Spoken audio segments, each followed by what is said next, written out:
ತಾಲೂಕು ಮಟ್ಟದ ಒಕ್ಕೂಟ ಪದಾಧಿಕಾರಿಗಳ ಸಮಾವೇಶ ಕಾರ್ಯಕ್ರಮ.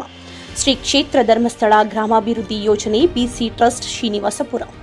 ಪ್ರಗತಿ ಬಂಧು ಸ್ವಸಹಾಯ ಸಂಘಗಳ ಒಕ್ಕೂಟ ಶ್ರೀನಿವಾಸಪುರ ತಾಲೂಕು ಇದರ ಆಶ್ರಯದಲ್ಲಿ ತಾಲೂಕು ಮಟ್ಟದ ಒಕ್ಕೂಟ ಪದಾಧಿಕಾರಿಗಳ ಸಮಾವೇಶ ಕಾರ್ಯಕ್ರಮವು ತಾಲೂಕಿನ ಕನಕಭವನದಲ್ಲಿ ನಡೆಯಿತು. ಕಾರ್ಯಕ್ರಮವನ್ನು ತಾಲೂಕು ಕುರುಬರ ಸಂಘದ ಅಧ್ಯಕ್ಷರಾದ ವೇಮಣ್ಣಮ್ಮರವರು ಉದ್ಘಾಟಿಸಿ ಶುಭ ಹಾರೈಸಿದರು. ಬೈರೇಶ್ವರ ಶಿಕ್ಷಣ ಸಂಸ್ಥೆಯ ನಿರ್ದೇಶಕರಾದ ವೆಂಕಟರೆಡ್ಡಿಯವರು ಮಾತನಾಡುತ್ತಾ, ದೀನ ದುರ್ಬಲರ ಸಮಗ್ರ ಅಭಿವೃದ್ಧಿ ಅದು ಧರ್ಮಸ್ಥಳ ಗ್ರಾಮಾಭಿವೃದ್ಧಿ ಯೋಜನೆಯಿಂದ ಮಾತ್ರ ಸಾಧ್ಯ. ಸಮಾಜದ ಕಟ್ಟಕಡೆಯ ವ್ಯಕ್ತಿಗಳಿಗೂ ಕೂಡ ಸ್ವಾವಲಂಬಿ ಜೀವನ ನಡೆಸಲು ಬ್ಯಾಂಕ್ಗಳಿಂದ ಸಾಲ ತೆಗೆದುಕೊಟ್ಟ ಹೆಗ್ಗಳಿಕೆ ಧರ್ಮಸ್ಥಳ ಗ್ರಾಮಾಭಿವೃದ್ಧಿ ಯೋಜನೆಯದ್ದು. ಧರ್ಮಸ್ಥಳ ನಂಬಿಕೆಗೆ ಹೆಸರುವಾಸಿಯಾದ ಕ್ಷೇತ್ರ ಬಡಜನರ ಅಭಿವೃದ್ಧಿಗೆ ಪೂಜ್ಯರು ಮಾಡಿದ ನೂರಾರು ಸಮಾಜಮುಖಿ ಕಾರ್ಯಕ್ರಮಗಳು ಶ್ಲಾಘನೀಯವಾದದ್ದು.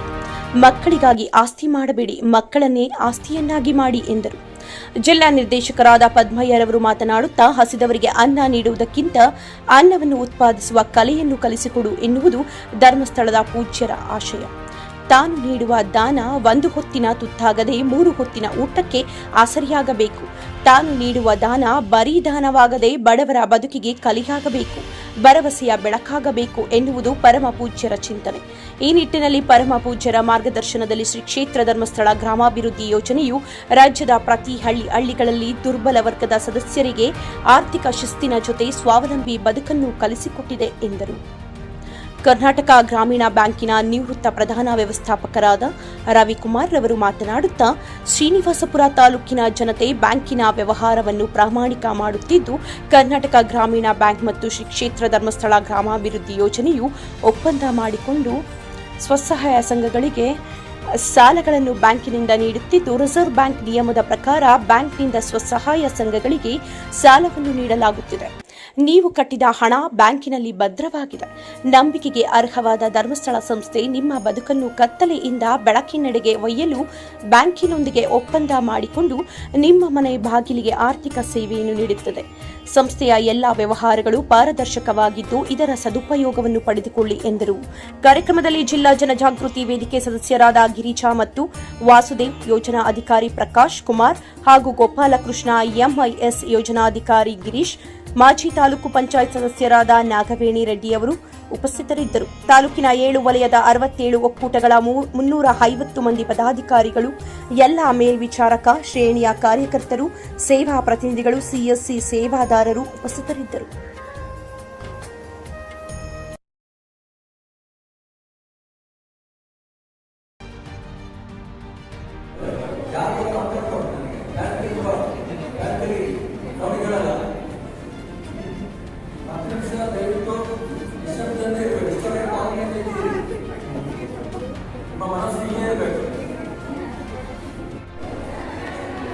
ಡೌನ್ ಮಾಡಿ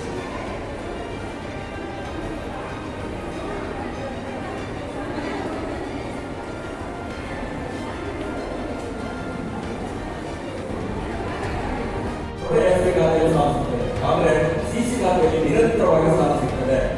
ಸಿಸಿ ಖಾತೆ ಉಳಿತಾಯ ಸಿಸಿ ಖಾತೆಯಲ್ಲಿದೆ, ಸಾಲ ಖಾತೆಯಲ್ಲಿದೆ. ಬಾಕಿ ಸಾಲ ಎಷ್ಟಿದೆ ಅದನ್ನು ಕೂಡ ಮಾಸಿಕ ಸ್ಟೇಟ್ಮೆಂಟ್ ವರದಿಯನ್ನು ನೋಡಿ ನೀವು ಹೇಳಬೇಕಾಗ್ತದೆ.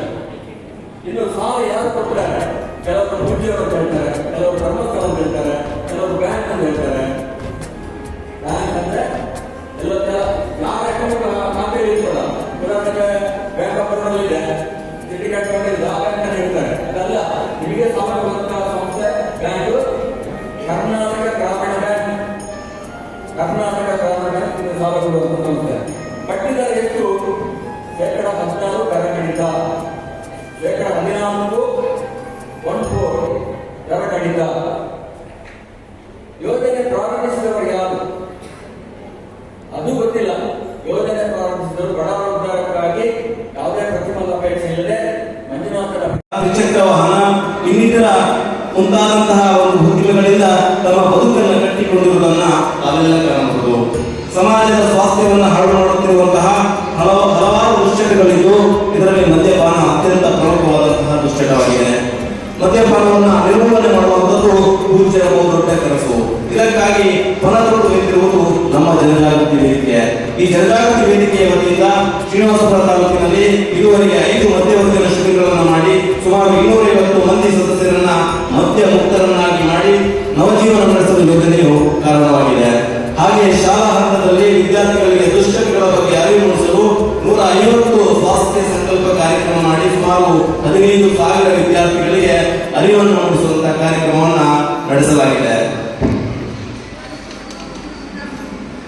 ಯೋಜನೆಯು ನಿಂತ ನೀರಲ್ಲ, ಹರಿಯುವ ನೀರಾಗಿದ್ದು ಬದಲಾವಣೆ ಎಂಬುದು ಜಗದ ನಿಯಮ.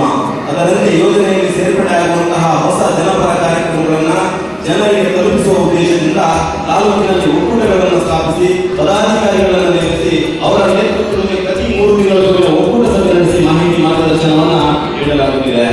ತಾಲೂಕಿನ ಅಂಕಿ ಅಂಶಗಳ ಪಕ್ಷಿ ನೋಟವನ್ನು ನಾವು ಗಮನಿಸುವುದಾದರೆ ಪ್ರಗತಿಯಲ್ಲಿ ಶ್ರೀ ಕ್ಷೇತ್ರ ಧರ್ಮಸ್ಥಳ ಗ್ರಾಮಾಭಿವೃದ್ಧಿ ಯೋಜನೆ ಶ್ರೀನಿವಾಸಪುರ ತಾಲೂಕಿಗೆ ಪಾದಾರ್ಪಣೆ ಮಾಡಿ ಇಲ್ಲಿಗೆ 10 ವರ್ಷಗಳು ಸಂದಿದೆ. ಇದುವರೆಗೂ ಹಲವಾರು ಉದ್ದೇಶಗಳಿಗೆ ಆರ್ಥಿಕ ಸಹಕಾರವನ್ನು ಕರ್ನಾಟಕದ ರಾಜ್ಯದಾದ್ಯಂತ ಹಲವಾರು ಬ್ಯಾಂಕ್ಗಳ ಮೂಲಕ ಬಿಸಿಯಾಗಿ ಕೆಲಸ ಮಾಡ್ತಾ ಇದೆ. ಪ್ರಸ್ತುತ ಶ್ರೀನಿವಾಸಪುರ ತಾಲೂಕಿನಲ್ಲಿ ಕರ್ನಾಟಕ ಗ್ರಾಮೀಣ ಬ್ಯಾಂಕಿನ ಜೊತೆ ಒಪ್ಪಂದ ಮಾಡಿಕೊಂಡು ಬಿಸಿಯಾಗಿ ಕರ್ತವ್ಯ ನಿರ್ವಹಿಸುತ್ತಿದ್ದು 14% ಕಡಿತ ಬಡ್ಡಿ ದರದಲ್ಲಿ ಪ್ರಗತಿಯನ್ನು ನೀಡುತ್ತಾ ದುರ್ಬಲ ವರ್ಗದವರ ಸ್ವಾವಲಂಬಿ ಜೀವನಕ್ಕೆ ನೆರವಾಗಿದ್ದು ಪ್ರಸ್ತುತ 110 ಕೋಟಿ ಚಾಲ್ತಿ ಪ್ರಗತಿ ಇದ್ದು ಇದುವರೆಗೂ 761 ಕೋಟಿ ಪ್ರಗತಿ ಮೊತ್ತವನ್ನು ವಿವಿಧ ಉದ್ದೇಶಗಳಿಗೆ ವಿತರಣೆ ಮಾಡಲಾಗಿದೆ. ವಿಮಾ ಕಾರ್ಯಕ್ರಮಗಳು ಯೋಜನೆಯಲ್ಲಿ ವಿಮಾ ಕಾರ್ಯಕ್ರಮಗಳನ್ನು ಕೂಡ ಅಳವಡಿಸಿಕೊಂಡಿದ್ದು 5 ರೀತಿಯ ವಿಮಾ ಕಾರ್ಯಕ್ರಮಗಳಿದ್ದು ಪ್ರಗತಿ ರಕ್ಷಾ ಕವಚ, ಆರೋಗ್ಯ ರಕ್ಷಾ, ಸಂಪೂರ್ಣ ಸುರಕ್ಷಾ, ಮೈಕ್ರೋ ಬಚತ್, ವಿಮಾ ಜ್ಯೋತಿ, ಇದರ ಜೊತೆಗೆ ಕ್ರಿಟಿಕಲ್ ಇಲ್ನೆಸ್ ಫಂಡ್ ಕೂಡ ಮೀಸಲಿಟ್ಟಿದ್ದೇವೆ. ಪ್ರಗತಿ ರಕ್ಷಾ ಕವಚ ಸಂಘದ ಸದಸ್ಯರು ಸಂಘದಲ್ಲಿ ಪ್ರಗತಿಯಲ್ಲಿ ಪಡೆದುಕೊಂಡ ನಂತರ ಸದಸ್ಯರು ಮತ್ತು ಸಾಲದ ವಿನಿಯೋಗದಾರರ ಮರಣ ಹೊಂದಿದ ಸಂದರ್ಭದಲ್ಲಿ ಪ್ರಗತಿ ರಕ್ಷಾ ಕವಚದ ಮೂಲಕ ವಿಮೆಯನ್ನು ಮಾಡಿಸಿ ಪಡೆದ ಸಾಲವನ್ನು ಕ್ಲೈಮ್ ಮಾಡಿಕೊಳ್ಳುವಂತಹ ವ್ಯವಸ್ಥೆಯನ್ನು ಕಲ್ಪಿಸಲಾಗಿದೆ. ಸಾಲ ಪಡೆದ ಸದಸ್ಯ ಹಾಗೂ ವಿನಿಯೋಗದಾರ 1 ಲಕ್ಷ ಸಾಲವನ್ನು 1 ವರ್ಷದ ಅವಧಿಗೆ ಪಡೆದಲ್ಲಿ ಕೇವಲ 928 ರೂಪಾಯಿ ಮೊತ್ತವನ್ನು ಪ್ರಗತಿ ರಕ್ಷಾ ಕವಚಕ್ಕೆ ಕಟ್ಟಬೇಕಾಗಿದ್ದು ಇದುವರೆಗೂ ಮರಣ ಹೊಂದಿದ 586 ಸದಸ್ಯರಿಗೆ ರೂ 1,67,00,000 ಮೊತ್ತ ವಿಮಾ ಮೊತ್ತವನ್ನು ನೀಡಲಾಗಿದೆ. ಹಾಗೂ ಪ್ರಸ್ತುತ ವರ್ಷ 133 ಸದಸ್ಯರಿಗೆ 18 ಲಕ್ಷ ವಿಮಾ ಮೊತ್ತವನ್ನು ಮಂಜೂರು ಮಾಡಲಾಗಿದೆ. ಆರೋಗ್ಯ ರಕ್ಷಾ ಮತ್ತು ಸಂಪೂರ್ಣ ಸುರಕ್ಷಾ ಈ 2 ವಿಮಾ ಕಾರ್ಯಕ್ರಮಗಳು ಆರೋಗ್ಯಕ್ಕೆ ಸಂಬಂಧಿಸಿದ್ದು ಸಂಘದಲ್ಲಿ ಇರುವ ಸದಸ್ಯರು ಹಾಗೂ ವಿನಿಯೋಗದಾರರಿಗೂ ಸೇರಿ ಯಾವುದೇ ಸಂದರ್ಭದಲ್ಲಿ ಆರೋಗ್ಯ ಸಮಸ್ಯೆ ಆದಾಗ ಆಸ್ಪತ್ರೆಯಲ್ಲಿ ನೋಂದಣಿ 24 ಗಂಟೆ ಚಿಕಿತ್ಸೆ ಪಡೆದಲ್ಲಿ ಗರಿಷ್ಠ 20,000 ಇದರ ಬಗ್ಗೆ ಹೇಳಬೇಕಾಗ್ತದೆ. ಇನ್ನು ನಿಮಗೆ ಲಾಭಾಂಶ ಹೇಗೆ ಸಿಗ್ತದೆ? ನಿಮ್ಮ ಉಳಿತಾಯಕ್ಕೆ ನಾವು 14% ಬಡ್ಡಿ ಕೊಡುತ್ತೇವೆ. ನಿಮ್ಮ ಉಳಿತಾಯಕ್ಕೆ 14% ಬಡ್ಡಿ. ಈ ಬಡ್ಡಿಯನ್ನು ನಾವು 3 ವರ್ಷಗಳಿಗೊಮ್ಮೆ ನಿಮಗೆ ವಿತರಣೆ ಮಾಡ್ತೇವೆ. ಈಗ ಪ್ರಕ್ರಿಯೆ ಸ್ಟಾರ್ಟ್ ಆಗಿದೆ. ಇನ್ನೊಂದು 1.5 2 ತಿಂಗಳ ಒಳಗಡೆ ನಿಮಗೇನು ಲಾಭಾಂಶ ಇದೆ ಅದನ್ನು ವಿತರಣೆ ಮಾಡಲಿಕ್ಕಿದ್ದೇವೆ. ಈ ರೀತಿ ಪ್ರಶ್ನೆ ಕೇಳಿದಾಗ ದಯವಿಟ್ಟು ಸರಿಯಾದ ಆಲೋಚನೆ ಇರಬೇಕು ಮತ್ತು ನಿಮ್ಮ ಕೈಗಾರಿಕೆ ಸದಸ್ಯರಿಗೆ ಇದು ಮಾಹಿತಿಯನ್ನು ಕೊಡಬೇಕು. ಇನ್ನು PRT ಬಗ್ಗೆ ಅಭ್ಯಾಸ ಮಾಡ್ತಾರೆ. PRT ಪ್ರಗತಿ ರಕ್ಷಾ ಕವಚ ಇದು ಬಹಳ ಮುಖ್ಯವಾದ ಒಂದು ಕಾರ್ಯಕ್ರಮ. ಉದಾಹರಣೆ ನಾನೇ ಹೇಳ್ತೇನೆ, ನನ್ನ ಹೆಂಡತಿ ಸಂಘದಲ್ಲಿದ್ದಾರೆ, 5 ಲಕ್ಷ ರೂಪಾಯಿ ಸಾಲ ತಗೊಂಡಿದ್ದಾರೆ. ನನಗೆ 24,000 ಕೋಟಿ ಲಾಭ ನಿಂತಿದ್ದಾರೆ. 24,000 ಕೋಟಿ ನಿತ್ಯ ಕೊಡಲಿಲ್ಲ ನಮಗೆಲ್ಲ. ಬ್ಯಾಂಕಿನಿಂದ ಬಡವರ ಮನೆ ಬಾಗಿಲಿಗೆ ಬ್ಯಾಂಕ್ ಅನ್ನು ಕೊಂಡು ಹೋಗುವಂತ ಕೆಲಸವನ್ನು ಪೂಜಾರು ಮಾಡಿದ್ದಾರೆ. ನಾವೆಲ್ಲ ಸೇವಾಧಿಕಾರಿಗಳು, ನಾವು ನಮ್ಮ ಯೋಜನಾಧಿಕಾರಿಗಳು, ನಮ್ಮ ಮೇಲ್ವಿಚಾರಕರು ಬ್ಯಾಂಕ್ ಅನ್ನು ನಿಮ್ಮ ಮನೆ ಬಾಗಿಲಿಗೆ ಕೊಂಡು ಬರ್ತಾರೆ. ಬಹಳ ಸುಲಭ, ಬಹಳ ಸರಳ. 1 ವಾರದಲ್ಲಿ ನಿಮ್ಮ ಖಾತೆಗೆ ಹಣ ಜಮೆ ಆಗ್ತದೆ. ಎಷ್ಟು ಸುಲಭ, ಎಷ್ಟು ಸರಳ. ಯಾವುದೇ ಹ್ಯಾರಸ್ಮೆಂಟ್ ಇಲ್ಲದೆ, ಯಾವುದೇ ಖರ್ಚಿಲ್ಲದೆ ಸಾಲ ಸಿಗುವುದಾದ್ರೆ ನಿಮಗೆ ಶ್ರೀ ಕ್ಷೇತ್ರ ಧರ್ಮಸ್ಥಳ ಗ್ರಾಮಾಭಿವೃದ್ಧಿ ದೊಡ್ಡ ಮೊತ್ತ 3 ರಿಂದ 5 ಲಕ್ಷದವರೆಗೆ ಸಿಡಿಬಿಲ್ ಲೋನ್ 5 ಲಕ್ಷದವರೆಗೆ ನಾವು ಕೊಡ್ತಾ ಇದ್ದೇವೆ. ಅನೇಕರು ಬದುಕು ಕಟ್ಟಿಕೊಂಡಿದ್ದಾರೆ. ಅವರ ಬದುಕು ಹಸನಾಗಿದೆ. ಮಹಿಳೆಯರಿಗೆ ತೂಕ ಬಂದಿದೆ. ಇವತ್ತು ಮಹಿಳೆಯರು ಗಂಡ ಕರೆದು ಹೇಳ್ತಾರೆ, ನೋಡು ನಿನ್ನ ಸಮಯದಲ್ಲಿ 3 ಲಕ್ಷ ತಂದುಕೊಡು, ನಿನ್ನ ಸಮಯಕ್ಕೆ 5 ಲಕ್ಷ ತಂದುಕೊಡು, ನನಗೆ ಒಂದು ಅಂಗಡಿ ಮಾಡಿಕೊಡು, ನನಗೆ ಒಂದು ವಾಹನ ಖರೀದಿ ಮಾಡಿ ಲೆಕ್ಕಾಚಾರ ಮಾಡಿದಾಗ 3 ವರ್ಷಕ್ಕೆ 49,000 ಆಗ್ತದೆ. ಆದರೆ ಶ್ರೀ ಕ್ಷೇತ್ರ ಧರ್ಮಸ್ಥಳ ಗ್ರಾಮಾಭಿವೃದ್ಧಿ ಯೋಜನೆ BC ಟ್ರಸ್ಟ್ ಬ್ಯಾಂಕಿಂಗ್ ಕರೆಸ್ಪಾಂಡೆಂಟ್ ಬ್ಯಾಂಕಿನ ಈ ಬಡ್ಡಿ ಕೇವಲ 21,000. ಇದು ಅರ್ಥ ಮಾಡಿಕೊಳ್ಬೇಕು. ಇದು ಸಮರ್ಥರಿಸಬೇಕು. ಯಾರಾದರೂ ಟೀಕೆ ಮಾಡಿದಾಗ ಅವರಿಗೆ ಉತ್ತರಿಸುವಂತ ತಿಳುವಳಿಕೆ ಬರಬೇಕು, ಪ್ರಬುದ್ಧತೆ ಬರಬೇಕು. ನಿಮಗೆ ಅದಕ್ಕೆ ಬೇಕಾಗಿ ಒಂದು ದೊಡ್ಡ ಕಾರ್ಯಕ್ರಮವನ್ನು ಸಂಘಟಿಸಿದ್ದೇವೆ. ಈಗ ನಮ್ಮ ಪದಾಧಿಕಾರಿಗಳಿಗೆ ಜವಾಬ್ದಾರಿ ಇದೆ. ಸಂಘವನ್ನು ಚೆನ್ನಾಗಿ ನೋಡಿಕೊಳ್ಳೋದು. 5 ಸಂಘ ಬರ್ತದವರಿಗೆ 5 ಸಂಘ ಬಂದರೆ 50 ಜನ ನಮ್ಮ ಅಂಗಗಳಲ್ಲಿ ಇರ್ತಾರೆ. ಅವರ ಎಲ್ಲ ಸರ್ವತೋಮುಖ ಅಭಿವೃದ್ಧಿಗೆ ನಿಮ್ಮ ಪಾತ್ರ ಇರುವುದು. ಅವರಿಗೆ ಸಾಲ ಸೌಲಭ್ಯ ಕೊಡಿಸುವಂಥದ್ದು, ಅವರ ಅವಕಾಶಗಳನ್ನು ಹೆಚ್ಚಿಸುವಂಥದ್ದು, ಅವರಿಗೆ ಆಕಳು ಖರೀದಿ ಮಾಡಿಸುವಂಥದ್ದು, ಇನ್ನು ಮೇಕೆ ಖರೀದಿ ಮಾಡಿಸುವಂಥದ್ದು, ಇನ್ನು ಕುರಿ ಖರೀದಿ ಮಾಡುವಂಥದ್ದು ಇದೆಲ್ಲ ಮಾಡಿಸಬೇಕು. ಮಾಡಿಸಿದ್ರೆ ಅವರ ಆರ್ಥಿಕ ಅಭಿವೃದ್ಧಿ ಮಟ್ಟ ಸುಧಾರಣೆ ಆಗ್ತದೆ.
ಮೇಲಾಧಿಕಾರಿ, ಪ್ರಾದೇಶಿಕ ನಿರ್ದೇಶಕರಿದ್ದಾರೆ, ಅಮ್ಮನವರಿದ್ದಾರೆ, ಪೂಜ್ಯರಿದ್ದಾರೆ. ಇವರಿಗೆ ದೂರು ಕೊಡಬೇಕು. ದಯವಿಟ್ಟು 1 ರೂಪಾಯಿ ಕೂಡ ಯಾರಿಗೆ ಕೊಡಬೇಡಿ. ಮತ್ತೊಮ್ಮೆ ನಿಮ್ಮಲ್ಲಿ ವಿನಂತಿ ಮಾಡ್ತಾ ಇದ್ದೇನೆ.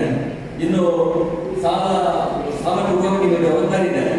ಉದಾಹರಣೆಗೆ ಒಂದು ಮನೆಯಲ್ಲಿ 9 ಜನ ಊಟ ಮಾಡ್ತಾರೆ, ಒಬ್ಬ ದುಡಿತಾರೆ, ಅವರಿಗೆಲ್ಲ 5 ಲಕ್ಷ ಕೊಟ್ಟರೆ ಏನು ಗತಿ? ನಿಮ್ಮ ಸಂಘದ ಸುಸ್ಥಿರತೆಯಲ್ಲಿ, ಸಸ್ಟೈನೇಬಿಲಿಟಿಯಲ್ಲಿ ನಿಮ್ಮ ಸಂಘ ಸುಸ್ಥಿರ ಆಗಬೇಕಂದ್ರೆ ಸಣ್ಣ ಮೊತ್ತ ಕೊಟ್ಟು ನೋಡಬೇಕು. ಇನ್ನು ಗಂಟೆ ಪೂರ್ತಿ ಕುಡಿದು ಬರ್ತಾರೆ ಮನೆಯಲ್ಲಿ, ಬೆಳಿಗ್ಗೆ ಇಲ್ಲ, ಎಲ್ಲೂ ಪಾರದರ್ಶಕವಾಗಿದೆ. ಇದನ್ನು ನಾವು ತಿಳ್ಕೊಳ್ಬೇಕು. ಇನ್ನೂ ಹೆಚ್ಚಿನ ಏನು ನಿಮ್ಮ ಒಕ್ಕೂಟ ಸಭೆ ಮಾಡಿ ನಾನು ಬರ್ತೇನೆ. ಅಲ್ಲಿ ಕ್ಷೇತ್ರದ ಹಿನ್ನೆಲೆ ಅಂತ ಹೇಳ್ತೇನೆ. ಅದಕ್ಕೆ ತುಂಬಾ ಸಮಯ ಕೊಡ್ತದೆ. ಕ್ಷೇತ್ರದ ಹಿನ್ನೆಲೆಯನ್ನು ನಾನು ಹೇಳಿದ್ದೇನೆ. ಒಕ್ಕೂಟ ಸಭೆ ಕಡ್ಡಾಯವಾಗಿ ಮಾಡಲೇಬೇಕು. ಈ ಸಭೆ ನೀವು ಬಂದವರು ದಯವಿಟ್ಟು ಒಕ್ಕೂಟ ಸಭೆ ಮಾಡಿ. ಇನ್ನು ಒಂದು ವಿಚಾರ ಕೊನೆಯದಾಗಿ, ಯಾರು ಕೂಡ 1 ರೂಪಾಯಿ ಕೂಡ ನಮ್ಮ ಕಾರ್ಯಕರ್ತರಿಗೆ ನನಗೆ ಆಗಲಿ ನಯಾ ಪೈಸೆ ನೀವು ಕಮಿಷನ್ ಕೊಡ್ಲಿಕ್ಕಿಲ್ಲ. ಒಂದು ವೇಳೆ ನೀವು 1 ರೂಪಾಯಿ ಕೊಟ್ಟರು ಅದು ಸ್ವಾಮಿಗೆ ಮಾಡಿದ ದ್ರೋಹ, ನಿಮಗೆ ನೀವೇ ಮಾಡಿಕೊಂಡ ದ್ರೋಹ, ನಿಮ್ಮ ಆತ್ಮವಂಚನೆ ಮಾಡಿಕೊಡ್ತೀರಿ. ದಯವಿಟ್ಟು 1 ರೂಪಾಯಿ ಕೂಡ ನಮಗೆ ಕೊಡ್ಲಿಕ್ಕಿಲ್ಲ. ನನಗೆ ಕೂಡ ಕೊಡಬೇಡಿ. ಉದಾಹರಣೆಗೆ 5 ಲಕ್ಷ ಸಾಲ ಕೊಡುವಾಗ ಬ್ಯಾಂಕಲ್ಲಿ ಒಂದು 5 ಲಕ್ಷ ಖರ್ಚಾಗ್ತದೆ. ನನಗೆ 2 ಸಾವಿರ ಕೊಡಿಂದ ನಾನು ಹೇಳಿದ್ರು ಕೂಡ ನನಗೆ ನೀವು ಕೊಡಬಾರದು. ಸರ್ ನಮಸ್ತೆ, ನನ್ನ ಹೆಸರು ಮುರಳೀಧರ ಅಂತ. ನಾನು ಕೋಲಾರ ಜಿಲ್ಲೆಯಲ್ಲಿ ಸಿರಿಧಾನ್ಯ ಮಾರುಕಟ್ಟೆ ಮೇಲ್ವಿಚಾರಕರಾಗಿ ಕೆಲಸ ಮಾಡ್ತಾ ಇದ್ದೀನಿ. ಇದೇ ನಮ್ಮ ಈ ಒಂದು ಧರ್ಮಸ್ಥಳ ಗ್ರಾಮಾಭಿವೃದ್ಧಿ ಯೋಜನೆಯಲ್ಲಿ ಈ ಒಂದು ಸಿರಿ ಮಿಲೆಟ್ಸ್ ಅಂದ್ರೆ ಸಿರಿಧಾನ್ಯಗಳು ನಮ್ಮಲ್ಲಿ ಸಿಗ್ತಾ ಇದೆ. ಅಂದ್ರೆ ಸಾಮೆ, ನವಣೆ, ಹಾರಕ, ಊದಲು, ಬರಗು, ಕೊರಲೆ, ಸಜ್ಜೆ, ಜೋಳ, ರಾಗಿ, ಈ ತರ 9 ಧಾನ್ಯಗಳು ನಮ್ಮಲ್ಲಿ ಅವೈಲೇಬಲ್ ಇದೆ ಸರ್. ನಾವು ಜನರಿಗೆ ಒಂದು ರಿಟೇಲ್ ದರದಲ್ಲಿ ಅಂದ್ರೆ ಎಲ್ಲರಿಗೂ ಸಾಮಾನ್ಯ ದರದಲ್ಲಿ ಸಿಗುವಂತೆ ಒಂದು ಪ್ರಯತ್ನ ಇಟ್ಟಿದ್ವಿ. ಎಲ್ಲರಿಗೂ ಸಿಗೋ ತರಾನೇ ಎಲ್ಲ ಔಟ್ಲೆಟ್ಗಳಲ್ಲಿ ನಮ್ಮ ಒಂದು ಪ್ರಾಡಕ್ಟ್ ನ ಕೊಡ್ತಿದ್ವಿ. ಎಲ್ಲರಿಗೂ ಒಂದು ಮಾಹಿತಿಯನ್ನು ನಮ್ಮ ಸಂಘ ಸಂಸ್ಥೆಗಳಲ್ಲಿ ಎಲ್ಲ ಕಡೆ ಈ ಒಂದು ಮಾಹಿತಿಯನ್ನು ನೀಡಿ ಸಿರಿಧಾನ್ಯಗಳು ಹೇಗೆ ಬಳಸಬೇಕು, ಅದರ ಪ್ರಯೋಜನ ಏನು ಅಂತ ಎಲ್ಲವನ್ನು ನಾವು ಮಾಹಿತಿ ಕೊಡ್ತಿದ್ವಿ. ನಮ್ಮಲ್ಲಿ ಈ ಒಂದು ಸಿರಿಧಾನ್ಯಗಳ ಬಿಟ್ಟು ಅದರಿಂದ ಕೆಲವೊಂದು ವ್ಯಾಲ್ಯೂ ಅಡೆಡ್ ಅಂತ ಮಾಡಿದ್ವಿ. ಅಂದ್ರೆ ರೆಡಿ ಟು ಕುಕ್ ಅಂತ ಕೆಲವೊಂದು ಮಾಡಿದ್ವಿ. ಅವು ಅಂದ್ರೆ ಸಾಮೆಯಿಂದ ಕೆಲವೊಂದು 3 ತರ ಇವು ಮಾಡಿದ್ವಿ. ಅಂದ್ರೆ ಶಾವಿಗೆ ಮಾಡಿದೀವಿ, ಡಯಾಬಿಟಿಕ್ ಹೆಲ್ತ್ ಡ್ರಿಂಕ್ ಇದೆ, ರಾಗಿ ಹೆಲ್ತ್ ಡ್ರಿಂಕ್ ಇದೆ, ಹಾಗೆ ಸಿರಿಧಾನ್ಯದ ಕಷಾಯ ಇದೆ, ಹಾಗೆ ಇದು ಡಯಾಬಿಟಿಕ್ ಹೆಲ್ತ್ ಡ್ರಿಂಕ್ ಇದೆ, ಕಷಾಯ ಇದೆ, ಹಾಗೆ ಇಡ್ಲಿ, ದೋಸೆ, ಸುಮಾರು ಒಂದು 30 ತರದ ಒಂದು ರೆಡಿ ಟು ಕುಕ್ ಅನ್ನು ಮಾಡಿದ್ದೀವಿ. ಹಾಗೆ ರೆಡಿ ಟು ಈಟ್ ಅಂದ್ರೆ ತಕ್ಷಣ ತಿನ್ನುವಂಥದ್ದು, ಅಂದ್ರೆ ಸಿರಿಧಾನ್ಯದಿಂದ ಮಾಡುವಂಥದ್ದು ಕುಕ್ಕೀಸ್ಗಳಿದೆ. ಇದು ನವಣೆಯಿಂದ ಮಾಡುವಂಥ ಬಿಸ್ಕೆಟ್ಸ್ ಇದೆ, ಹಾಗೆ ರಾಗಿಯಿಂದ ಮಾಡಿದ ಬಿಸ್ಕೆಟ್ಸ್ ಮಾಡಿದ್ದೀವಿ, ಹಾಗೆ ಸಜ್ಜೆಯಿಂದ ಮಾಡಿದ್ದೀವಿ ಬಿಸ್ಕೆಟ್ಸ್. ಟೋಟಲ್ 6 ತರ ಬಿಸ್ಕೆಟ್ಗಳನ್ನು ನಾವು ಮಾಡಿದ್ವಿ. ಹೀಗೆ ಸುಮಾರು ಒಂದು 60 ತರದ ವಿಧಗಳಿಂದ ಒಂದು ಉತ್ಪನ್ನಗಳನ್ನು ಮಾಡಿ ಎಲ್ಲ ಒಂದು ಸಮಾಜದಲ್ಲಿ ಒಳ್ಳೆ ರೀತಿಯ ಒಂದು ಜನರಿಗೆ ತಲುಪುವ ತರ ನಮ್ಮ ಒಂದು ಉತ್ಪನ್ನಗಳನ್ನು ಮಾಡಿ ಜನರಿಗೆಲ್ಲ ಸಿಗೋ ತರ ಒಂದು ಸಂಸ್ಥೆಗಳಿಂದ ಮಾಡ್ತಿದ್ದೇವೆ ಸರ್. ಥ್ಯಾಂಕ್ ಯು, ಧನ್ಯವಾದ. ನಮ್ಮಲ್ಲಿ ಒಂದು ಮಾತು, ಇಡೀ ಪ್ರಪಂಚದಲ್ಲಿ ಜಿಲ್ಲಾದ್ಯಂತ ತಾಲೂಕು ಮಟ್ಟದಲ್ಲಿ ಈ ಸಿರಿಧಾನ್ಯ ಎಲ್ಲ ಜನಸಾಮಾನ್ಯರಿಗೆ ಒಂದು ಆರೋಗ್ಯದ ಹಿತದೃಷ್ಟಿಯಿಂದ ಈ ಒಂದು ಒಳ್ಳೆಯ ಪದಾರ್ಥ ಯಾವ ರೀತಿ ಗುಣಮಟ್ಟ ಒಂದು ಜನಸಾಮಾನ್ಯ ಈಗಾಗಲೇ ತಮ್ಮ ಒಂದು ಶಾಪಿಂಗ್ ಇದರಲ್ಲಿ ಎಷ್ಟು ಜನರು ಸಹಕರಿಸಿ ಒಂದು ಸುವ್ಯವಸ್ಥೆಗೆ ಒಂದು ಸಾಥ್ ನೀಡಿದ್ದಾರೆ. ಸರ್ ಈಗಾಗಲೇ ಸುಮಾರು ಯಾಕಂದ್ರೆ ಇದು ನಾವು ರೈತರಿಂದ ಬೆಳೆಸುವಂತ ಒಂದು ಉತ್ಪನ್ನ ಸಿರಿಧಾನ್ಯ ಸಿಗ್ತಾ ಇರೋದು ಫಾಲಿಶ್ಡ್ ಸಿಗ್ತಿದೆ. ಅಂದ್ರೆ ನಮ್ಮಲ್ಲಿ ಇರುವಂತದ್ದು ಹೇಗೆ ಅಂದ್ರೆ ಅನ್ಫಾಲಿಶ್ಡ್, ಯಾಕಂದ್ರೆ ಅನ್ಫಾಲಿಶ್ಡ್ ಅಲ್ಲಿ ಅತಿ ಹೆಚ್ಚು ನಾರಿನಾಂಶ ಆಗಿರ್ಬೋದು, ಪೋಷಕಾಂಶಗಳು ಲಾಸ್ ಆಗಿರೋದಿಲ್ಲ.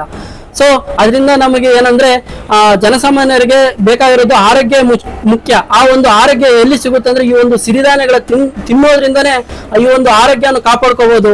ಈ ಒಂದು ಸಿರಿಧಾನ್ಯಗಳು ಎಲ್ಲ ಜನರು ಉಪಯೋಗ ಮಾಡ್ತಿದ್ದಾರೆ, ಮಾಡಿ ಅದು ಅವರ ಒಂದು ರಿಸಲ್ಟ್ ಕೂಡ ನಮಗೆ ಉತ್ತಮ ರೀತಿಯಲ್ಲಿ ತಿಳಿಸಿದ್ದಾರೆ ಸರ್. ನಮ್ಮಲ್ಲಿ ಇನ್ನೊಂದು ಮಾತು, ಈಗಾಗಲೇ ಈ ಸಿರಿಧಾನ್ಯಗಳ ಎಲ್ಲ ಒಂದು ಜನಸಾಮಾನ್ಯರಿಗೆ ಯಾವ ರೀತಿ ತೆಗೆದುಕೊಂಡೋಗಿ ಅವರ ಒಂದು ಪ್ರತಿಫಲ ಒಂದು ವಿಶ್ವಾಸದಲ್ಲಿ ಈ ಒಂದು ಹೆಸರುವಾಸಿಗೆ ತಮಗೆ ಒಂದು ಸಾಥ್ ನೀಡಿದ್ದಾರೆ ಸರ್. ಅಂದ್ರೆ ಈಗ ನಮ್ಮ ಸಂಘ ಸಂಸ್ಥೆಯವರೇ ಆಗಿರ್ಲಿ ಎಲ್ಲ ಪಂಚರತ್ನ, ಮುಖ್ಯವಾಗಿ ಯಾವುದಂದ್ರೆ ಪಂಚರತ್ನ ಧಾನ್ಯ ಅಂತ ಕರಿತೀವಿ ಸರ್. ಈ ಒಂದು ಪಂಚರತ್ನ ಧಾನ್ಯಗಳನ್ನ ಬಳಕೆ ಮಾಡೋರು ಹೇಳ್ತಿದೆ ಏನಂದ್ರೆ ನಮಗೆ ಶುಗರ್ ಇತ್ತು, ಶುಗರ್ ಲೆವೆಲ್ ಕಡಿಮೆ ಆಗ್ತಿದೆ, ಮತ್ತೆ BP ಶುಗರ್ ಕಡಿಮೆ ಆಗ್ತಿದೆ, ಮತ್ತೆ ದಪ್ಪ ನಾವು ಒಂದು ತಿಂಗಳು ಇದನ್ನ ಯೂಸ್ ಮಾಡಿ ನಾವು ತೂಕ ಕಡಿಮೆ ಮಾಡಕ್ಕೆ ತುಂಬಾ ಅನುಕೂಲ ಆಗಿದೆ. ಮತ್ತೆ ಬೇರೆ ಅಂದ್ರೆ ನರಗಳ ವೀಕ್ನೆಸ್ ಕೆಲವರು ಒಬ್ಬರಿದ್ರು, ಅವ್ರು ಹೇಳೋದಂದ್ರೆ ನಂಗೆ ವೀಕ್ನೆಸ್ ಜಾಸ್ತಿ ಇತ್ತು, ಅದು ಕೂಡ ಕಡಿಮೆ ಆಗ್ತಾ ಬಂದಿದೆ. ಹೀಗೆ ನಮ್ಮ ಒಂದು ಆರೋಗ್ಯಕ್ಕೆ ತುಂಬಾ ಒಳ್ಳೇದಾಗ್ತಿದೆ ಸಿರಿಧಾನ್ಯ ತಿನ್ನೋದ್ರಿಂದ ಅಂತ ಹೇಳ್ತಿದ್ದಾರೆ ಸರ್. Thank you. ಈಗ ದಲಿತರಿಗೆ ಆಸರೆಯಾಗಿ, ಅಶಕ್ತರಿಗೆ ಶಕ್ತಿಯನ್ನು ತುಂಬಿ, ಬಡವರಿಗೆ ಕಾಮಧೇನುವಾಗಿ, ಸಾವಿರ ಕತ್ತಲೆ ತುಂಬಿದ ಬದುಕಿಗೆ ಹೊಸ ಬೆಳಕನ್ನು ಕೊಟ್ಟು, ಮಹಾತ್ಮ ಗಾಂಧೀಜಿಯವರ ರಾಮರಾಜ್ಯದ ಕನಸನ್ನು ನನಸು ಮಾಡಲು ಹೊರಟಿರುವ, ಸಂಸಾರಿಯಾಗಿದ್ದರೂ ಸ್ವಂತನಂತೆ ಬಾಳಿ ಬದುಕಿರುವ ಧರ್ಮಸ್ಥಳದ ಧರ್ಮಾಧಿಕಾರಿಗಳ ಪಾದ ಪದ್ಮಗಳಿಗೆ ಶಿರವಾಗಿ ನಿಲ್ಲಿಸುತ್ತಾ ಶ್ರೀನಿವಾಸಪುರ ಒಂದು ತಾಲೂಕಿನ ಸಾಧನ ವರದಿಯನ್ನು ಮಂಡಿಸಲು ಸಂತೋಷ ಪಡುತ್ತೇನೆ. ಪ್ರಪಂಚ ಪ್ರಸಿದ್ಧ ಮಾವಿನ ಹಣ್ಣಿನ ನಗರಿ ನಮ್ಮ ಕೋಲಾರ ಜಿಲ್ಲೆಯ ಈ ಶ್ರೀನಿವಾಸಪುರ ತಾಲೂಕು. ಹಾಲು, ಮಾವು ಮತ್ತು ಕೃಷಿಗೆ ಹೆಸರುವಾಸಿಯಾದಂತಹ ನಾಡು. ನಮ್ಮ ಶ್ರೀನಿವಾಸಪುರ ತಾಲೂಕಿನಲ್ಲಿ ಶ್ರೀ ಕ್ಷೇತ್ರ ಧರ್ಮೇಶ್ವರ ಗ್ರಾಮಾಭಿವೃದ್ಧಿ ಯೋಜನೆಯು ಕಳೆದ 10 ವರ್ಷಗಳಿಂದ 4,000 ಪ್ರಗತಿಬಂಧು ಸ್ವಸಹಾಯ ಸಂಘಗಳ ರಚನೆ ಮಾಡಿ ಮಹಿಳೆಯರನ್ನು ಆರ್ಥಿಕವಾಗಿ, ಸಾಮಾಜಿಕವಾಗಿ, ಶೈಕ್ಷಣಿಕವಾಗಿ ಸ್ವಾವಲಂಬಿಗಳನ್ನಾಗಿ ಮಾಡಲು ನಿರಂತರವಾಗಿ ಶ್ರಮಿಸುತ್ತಿದೆ. ಪೂಜ್ಯರ ಹಾಗೂ ಹೇಮಾವತಿ ಅಮ್ಮನವರ ಆಶಯದಂತೆ ಮಹಿಳಾ ಸಂಘಟನೆ ಆರ್ಥಿಕ ಶಿಸ್ತು, ಸ್ವಾವಲಂಬನೆಯ ಮೌನ ಕ್ರಾಂತಿಯೇ ನಡೆದಿದೆ. ಯೋಜನೆಯು ಯುವಜನತೆಯನ್ನು ನಿರುದ್ಯೋಗಿಗಳನ್ನಾಗಿಸದೆ, ವೃಥ ಸಮಯ ಹಾಳು ಮಾಡದೆ, ಯುವಶಕ್ತಿ ಅಪವ್ಯಯವಾಗದೆ, ಕ್ರಿಯಾಶೀಲ ವ್ಯಕ್ತಿಗಳನ್ನಾಗಿ ಮಾಡಲು ಹಾಗೂ ಸ್ವಾಭಿಮಾನಿ ಬದುಕನ್ನು ಕಟ್ಟಿಕೊಳ್ಳಲು, ಸ್ವಉದ್ಯೋಗ ಮಾಡಲು ಸೂಕ್ತವಾದ ತರಬೇತಿ ಹಾಗೂ ಪ್ರೇರಣೆ ನೀಡಿ, ಅದಕ್ಕೆ ಪೂರಕವಾಗಿ ಆರ್ಥಿಕ ನೆರವು ನೀಡಿ ಅವರ ಆಯ್ಕೆಯ ಸ್ವಉದ್ಯೋಗದಲ್ಲಿ ನಿಪುಣರನ್ನಾಗಿ ಮಾಡುವಲ್ಲಿ ಯೋಜನೆಯು ಹಗಲಿರುಳು ಶ್ರಮಿಸುತ್ತಿದೆ. ಇದರ ಫಲಿತವಾಗಿ ದಿನಸಿ ಅಂಗಡಿ, ಹೈನುಗಾರಿಕೆ, ತರಕಾರಿ ವ್ಯಾಪಾರ ಬರ್ತಾ ನಿಮಗೆ ಒಂದು ಇದು ಬಂತು, ಏನು ತಿಳುವಳಿಕೆ ಬಂತು, ಹೌದು ನಾವು ತಗೊಂಡಿದ್ದು ಕಟ್ಟಬೇಕು ಅಂತ. ಜೊತೆಗೆ ಪೂಜ್ಯರು ಯೋಚನೆ ಮಾಡೋದು ಬಂದರೆ, ನಾವೇ ಬ್ಯಾಂಕಿನ ವ್ಯವಹಾರ ಮಾಡಿದ್ರೆ ನೀವು ಹಳ್ಳಿನಲ್ಲೇ ಉಳಿದೋಗ್ತೀರಿ, ನೀವು ಬ್ಯಾಂಕಿಗೆ ಬರೋದಿಲ್ಲ, ನಿಮಗೆ ಬ್ಯಾಂಕಿನ ವ್ಯವಹಾರಗಳು ಗೊತ್ತಾಗೋದಿಲ್ಲ. ಹಾಗಾಗಿ ನೀವು ಬ್ಯಾಂಕಿಗೆ ಬರಬೇಕು ಅಂತಕ್ಕಂಥ ಒಂದು ನಿರೀಕ್ಷೆ ಮಾಡಿದ್ರು. ನೋಡಿ, ಇನ್ಮೇಲೆ ನಾವು ನಿಮಗೆ ಮಾರ್ಗದರ್ಶಕರಾಗಿರ್ತೀವಿ, ನೀವೇ ಹೋಗಿ ನೀವೇ, ಯಾಕೆಂದರೆ ಒಂದು ಮಾತಿದೆ, ನಾವೇ ಅದನ್ನು ಕೆತ್ಕೋಬೇಕು ಅಲ್ವಾ. ನಮಗೇನಾದ್ರು ಮದುವೆ ಆದರೆ ನಾನು ಕೆತ್ಕೋಬೇಕು, ಬೇರೆಯವ್ರನ್ನ ತೆರೆಯೋದ್ರಲ್ಲಿ ಯಾರು ತೆರೆಯಲ್ಲ. ನಮಗೆ ಅವಶ್ಯಕತೆ ಇದ್ದವರು ಬ್ಯಾಂಕಿಗೆ ಹೋಗಬೇಕು. ಹಾಗಾಗಿ ನೀವು ಹೋಗಬೇಕಾದ್ರೆ ನಿಮಗೆ ದಾರಿಯನ್ನು ನಾನು ತೋರಿಸ್ತೇನೆ, ನಿಮಗೆ ಮಾರ್ಗದರ್ಶಕರಾಗಿರ್ತೇನೆ ಅಂತ ಹೇಳಿ ಬ್ಯಾಂಕಿಗೆ ಬರೋದಕ್ಕೆ ಸಂಘಗಳನ್ನ ಮಾಡಿ ಬ್ಯಾಂಕಿನ ಜೊತೆ ಬಂದರು ಹೇಳಿದ್ರು, ಬ್ಯಾಂಕಿನವರೇ ನೀವು ಜನಗಳನ್ನ ನಂಬಾರನ್ನ ಕೊಟ್ಟು 50,000 ಕೊಡಬೇಕಾದ್ರೆ 50,000 ಓಡಾಡಿಸ್ತೀರಿ, 1 ಲಕ್ಷ ಕೊಡಬೇಕಾದ್ರೆ ಅವ್ರ ಮನೆ, ಮಾರ್ಕೆಟು, ಹಾಡು ಮೂಡು ಎಲ್ಲ ಕೇಳ್ತೀರಿ. ನೀವು ಒಂದು ಕೆಲಸ ಮಾಡ್ತೀವಿ, ನೀವು ಗ್ಯಾರಂಟಿಯಾಗಿ ನಾವು ನಿಲ್ತೀವಿ, ಜಾಮೀನು ನಾವು ನಿಲ್ತೀವಿ, ನೀವು ಸಾಲ ಕೊಡಿ. ಅವ್ರು ಕಟ್ಟ ಹೋದ್ರೆ ನಾವು ಕಟ್ಟುವಂಥ ಜವಾಬ್ದಾರಿ ತಗೊಳ್ತೀವಿ ಅಂತಕ್ಕಂಥ ಮಾತನ್ನ ಯಾರೇ ಹೇಳ್ತಾರೆ ಇವತ್ತು. ಪಕ್ಕದ ಮನೆಯವ್ರು ನೋಡಿ ನೀವು ಜಾಮೀನು ಹಾಕಪ್ಪ ನನ್ನ ಸಾಲಕ್ಕೆ ಅಂತ ಹೇಳಿದ್ರೆ ಅವನು ಈಗ ಬಂದೆ ಅಂತ ಬಿಟ್ಟು ಬೆಂಗಳೂರು ಹೋಗ್ತಾನೆ, ಬರಲ್ಲ. ನಿಮಗೂ ಅನುಭವ ಇದೆ, ಅಥವಾ ನೀವೇ ಹಾಗೆ ಮಾಡಿದ್ರಿ ಅಲ್ವಾ, ಯಾರು ಬರೋದು ಜಾಮೀನು. ಅನಿಲ್ ಕುಮಾರ್ ಸರ್ ಅವರು ಇಡಿ ಅವರು ಒಂದು ಸಿಡಿಯನ್ನು ಜೋಡಿಸಿದ್ರು. ಅದರಲ್ಲಿ ನಾವು ಸಮಯದ ಅಭಾವದಿಂದ ಅದನ್ನು ಎಲ್ಲ ತೋರಿಸಲು ನಿಮಗೆ ಬ್ಯಾಂಕಿನ ದಿಗ್ಗಜರು, ನಬಾರ್ಡ್ ಬ್ಯಾಂಕ್, RBI ಅಂಡರ್ ನಡೆಯುವಂತಹ NABARD bank, reserve bank of India ಮತ್ತು ಬ್ಯಾಂಕ್ ಆಫ್ ಬರೋಡಾ, ಈ 3 ಬ್ಯಾಂಕ್ಗಳ ರಾಷ್ಟ್ರೀಕೃತ ಬ್ಯಾಂಕ್ಗಳ ದಿಗ್ಗಜರು ಇವತ್ತು ಸಂವಾದದಲ್ಲಿ ಪಾಲ್ಗೊಂಡಿದ್ದಾರೆ. ಅವರು ಹೇಳ್ತಾರೆ ಏನಂದ್ರೆ, ಅವರ ಮುಖ್ಯಾಂಶಗಳೇನೆಂದ್ರೆ, ಬ್ಯಾಂಕಿನವರಿಗೆ ಇಷ್ಟು ಜನರನ್ನು ತಲುಪಲಿಕ್ಕೆ ಸಾಧ್ಯ ಇಲ್ಲ. ನಾವು BC ಆಗಿ, ಬ್ಯಾಂಕಿನ ಕೊಂಡಿಯಾಗಿ, ಬ್ಯಾಂಕಿಂಗ್ ಕರೆಸ್ಪಾಂಡೆಂಟ್ ಆಗಿ ನಾವು ಸಂಸ್ಥೆಯನ್ನು ನೇಮಕ ಮಾಡಿಕೊಟ್ರೆ ಅದರಲ್ಲಿ ಒಂದು ಸೇವಾ ಸಂಸ್ಥೆ SKTRC, ಶ್ರೀ ಕ್ಷೇತ್ರ ಧರ್ಮಸ್ಥಳ ಗ್ರಾಮಾಭಿವೃದ್ಧಿ ಯೋಜನೆ. ಈ ಯೋಜನೆ ಮೂಲಕ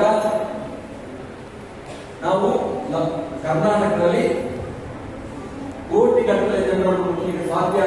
ಸ್ತ್ರೀ ಶಕ್ತಿ ಸಂಘಗಳನ್ನು ಕಟ್ಟುವುದರ ಮೂಲಕ ಆರ್ಥಿಕ ಸ್ವಾತಂತ್ರ್ಯವನ್ನು ಕೊಡೋಣ, ಸಮಾಜದ ಕಲ್ಯಾಣವನ್ನು ಮಾಡೋಣ, ಅವರಿಗೂ ಎಜುಕೇಶನ್ ಕೊಡೋಣ, ಅವರಿಗೂ ಹೇಗೆ ಸಭೆಗಳನ್ನು ನಿರ್ವಹಣೆ ಮಾಡುವ ಶಕ್ತಿ ಬರಬೇಕು ಅಂತ ಕೊಡೋಣ ಅಂತ ಹೇಳಿ ಸ್ತ್ರೀ ಶಕ್ತಿ ಮತ್ತು ಸಶಕ್ತಿ ಸಂಘಗಳ ಮೂಲಕ ಈ ನಾಡಿನ ಕಲ್ಯಾಣವನ್ನು ಮಾಡಬೇಕು ಅಂತ ಹೇಳಿ ಹೆಣ್ಣು ಮಕ್ಕಳ ಮೇಲೆ ನಂಬಿಕೆ ಇಟ್ಟು ದೂರದ 450 ಕಿಲೋಮೀಟರ್ಗಳಿಂದ ಧರ್ಮಸ್ಥಳದಿಂದ ಶ್ರೀನಿವಾಸಪುರಕ್ಕೆ ಬಂದು ಶ್ರೀನಿವಾಸಪುರದಲ್ಲಿ ನಿಮ್ಮ ತಾಲೂಕಿನ 2 ಭಾಗ ಮಾಡಿ, ಶ್ರೀನಿವಾಸಪುರ ಭಾಗ 1 ಭಾಗ 2 ಅಂತ ಮಾಡಿ, ನಿಮಗೆ ಅವೇರ್ನೆಸ್, ತಿಳುವಳಿಕೆ, ಜಾಗೃತಿ, ಸಾಮಾಜಿಕವಾಗಿ, ಆರ್ಥಿಕವಾಗಿ, ಧಾರ್ಮಿಕವಾಗಿ, ಶೈಕ್ಷಣಿಕವಾಗಿ, ಆಧ್ಯಾತ್ಮಿಕವಾಗಿ ನಿಮಗೆ ನೈತಿಕವಾಗಿ ಬಲ ಕೊಡೋಣ ಅಂತ ಬಂದ್ರೆ, ಮನೆಯಲ್ಲಿ ಗಲಾಟೆ ಮಾಡಿದ್ದಲ್ಲದೆ ಇನ್ನೂ ಏನೇನೋ ಮನೆಯಲ್ಲೆಲ್ಲ ತಗೊಂಡು ಬಂದು ಇಲ್ಲಿ ಮಾತಾಡ್ಕೊಳ್ತಾ ಅವ್ರು 1 ಗಂಟೆನೋ 1.5 ಗಂಟೆನೋ 2 ಗಂಟೆನೋ ಒಂದು ಮೀಟಿಂಗ್ ಮಾಡ್ತಾರೆ, ಹೇಳೋ ವಿಚಾರಗಳನ್ನು ಹೇಳ್ತಾರೆ, ಕಳಿಸ್ತಾರೆ. ಇಲ್ಲಿ ತಿಳ್ಕೊಳ್ಳದೆ ಇದ್ರೆ ಇನ್ನು ಯಾವಾಗ ತಿಳ್ಕೊಳ್ತೀರಿ? ಹೇಗೆ ಬೆಳೆಯೋದು? ಏನು ಇದಕ್ಕೆ ದೊಡ್ಡ PhDಗಳು ಬೇಕಾಗಿಲ್ಲ, ದೊಡ್ಡ BSc MScಗಳು ಬೇಕಾಗಿಲ್ಲ. ಒಂಚೂರು ಕಾಮನ್ ಸೆನ್ಸ್, ಒಂದು ಸಾಮಾನ್ಯ ಪರಿಜ್ಞಾನ. The importance of the programme, the importance of the stage programme, the importance of the awareness persons. ಯಾರು ನಿಂತ್ಕೊಂಡು ಮಾತಾಡ್ತಾರೆ, ಯಾವುದ್ರ ಬಗ್ಗೆ ಮಾತಾಡ್ತಾರೆ? ಅವ್ರು ಮಾತಾಡಬೇಕಾದ್ರೆ ಅವ್ರು ನನಗೋಸ್ಕರ ಮಾತಾಡ್ತಾ ಇದ್ದಾರೆ. ನಾನು ಮಾತಾಡಬೇಕು ಅಂತಂದ್ರೆ ನಾನು ಫೀಲ್ಡ್ ಅಲ್ಲಿ ಕೆಲಸ ಮಾಡಬೇಕು, ಕಾಲೋನಿಯಲ್ಲಿ ಕೆಲಸ ಮಾಡಬೇಕು, ಹೈದರಾಬಾದ್ ಕೆಲಸ ಮಾಡಬೇಕು, ಸೋಮೇಶ್ವರಲ್ಲಿ ಕೆಲಸ ಮಾಡಬೇಕು, ಗಂಗಾನಗರದಲ್ಲಿ ಕೆಲಸ ಮಾಡಬೇಕು, ಇಮರ್ಗುಂಟಲ್ಲಿ ಕೆಲಸ ಮಾಡಬೇಕು, ಮುದುಮೇಶ್ವರಲ್ಲಿ ಕೆಲಸ ಮಾಡಬೇಕು, ಬೈಗಾಲಲ್ಲಿ ಕೆಲಸ ಮಾಡಬೇಕು. ಫೀಲ್ಡ್ ಅಲ್ಲಿ ನಾನು ಡೌಟ್ಸ್ ಬಂದ್ರೆ ಹೇಗೆ ಇಲ್ಲಿ ಕ್ಲಿಯರ್ ಮಾಡ್ಕೊಳ್ಳೋಣ. ಇವ್ರು ಅದಕ್ಕಾಗಿ ಎಲ್ಲ ಇಟ್ಟಿದ್ದಾರೆ ಅಂತ ಮಾಡಿದ್ರೆ ಇಲ್ಲಿ ಬಂದು ನಿಮ್ಮ ಭಜನೆ, ನಿಮ್ಮ ಮಾತುಗಳು, ನಿಮ್ಮ ಕಥೆಗಳು, ನಿಮ್ದು ಏನೇನು ಬೇಕಾಗಿದೆ ಹೇಗೆ ಬೇಕಾದ್ರೆ ನಿಮ್ಮದು ಅವೇರ್ನೆಸ್ ಹೇಗೆ ಬರ್ತದೆ? ಹಾಗಾಗಿ ನಮ್ಮ ಘನತೆ, ಗಾಂಭೀರ್ಯ, ಗೌರವವನ್ನು ನಾವೇ ಕೊಡ್ತಾರೆ ಹೊತ್ತು ಯಾರು ಕಳೆಯಲ್ಲ. ನೋಡಮ್ಮ, ಇದಕ್ಕೆ ಬೇಕಾಗಿರ್ತಕ್ಕಂಥದ್ದು ಮಾನವ ಕಲೆ. ಒನ್ ಮ್ಯಾನ್ ಫಾರ್ಮೇಷನ್ ಅಂತ ಹೇಳ್ತಾರೆ ಇಂಗ್ಲಿಷ್ನಲ್ಲಿ. ಶ್ರೀಮಾತೆ ಅರವಿಂದರ ಜೊತೆ ಇದ್ದಂತಹ ಮಹಾತಾಯಿ, ಸ್ವಾತಂತ್ರ್ಯದ ಹೋರಾಟಕ್ಕೆ ಹೋರಾಡಿದಂತ ಅಲಿ ಬಿಸೆಂಟ್, ಇಡೀ ಏಷ್ಯಾ ಖಂಡದಲ್ಲಿ ಮ್ಯಾಗ್ಸೆಸೆ ಪ್ರಶಸ್ತಿಯನ್ನು ತಂದಂತ ಕಿರಣ್ ಬೇಡಿ, ಜಗತ್ತನ್ನು ಆಳಿದಂತ ಮಾರ್ಗರೆಟ್ ಥ್ಯಾಚರ್ ಇರ್ಬೋದು, ಇಂದಿರಾ ಗಾಂಧಿ ಇರ್ಬೋದು, ಸಾಕಷ್ಟು ಜನ ಆಡಳಿತಗಾರರು, ಪೈಲಟ್ಗಳು, ಆಕಾಶದಲ್ಲಿ ಓಡಾಡತಕ್ಕಂಥ ಕಲ್ಪನಾ ಚಾವ್ಲಾ ಮುಂತಾದವರು, ಅನೇಕ ಉದ್ಯಮಿಗಳನ್ನು ತಯಾರು ಮಾಡಿದವರು ಎಲ್ಲ ಹೆಣ್ಮಕ್ಳು ಎಲ್ಲ ಅಪಪ್ರಚಾರ ಮಾಡ್ತಾ ಇದ್ದಾರೆ. ಇದರ ಬಗ್ಗೆ ಜಾಗೃತಿ ಮೂಡಿಸುವ ಸಲುವಾಗಿ ಸರ್ವ ಸದಸ್ಯರ ಪ್ರಬುದ್ಧತೆ, ತಿಳುವಳಿಕೆ ಮಟ್ಟ, ಸರ್ವ ಸದಸ್ಯರ ಪ್ರಬುದ್ಧತೆ ನಮ್ಮ ಬದ್ಧತೆ, ಈ ಒಂದು ವರ್ಷದ ವಾಕ್ಯ ನಮ್ಮದು. ಅದನ್ನು ಶಿರಸ ಪಾಲಿಸಿ ಎಲ್ಲ ಸದಸ್ಯರಿಗೆ ಮುಟ್ಟಿಸುವಂತ ಜವಾಬ್ದಾರಿ ನಿಮ್ಮಲ್ಲಿದೆ. ಬಹಳ ಮುಖ್ಯವಾಗಿ ನೀವು ಬಡ್ಡಿಯ ವಿಚಾರವನ್ನು ತಿಳಿದುಕೊಳ್ಳಬೇಕು. ನಮ್ಮಲ್ಲಿ ರೆಡ್ಯೂಸಿಂಗ್ ಬ್ಯಾಲೆನ್ಸ್ ದರ ಕಡಿತ 14%.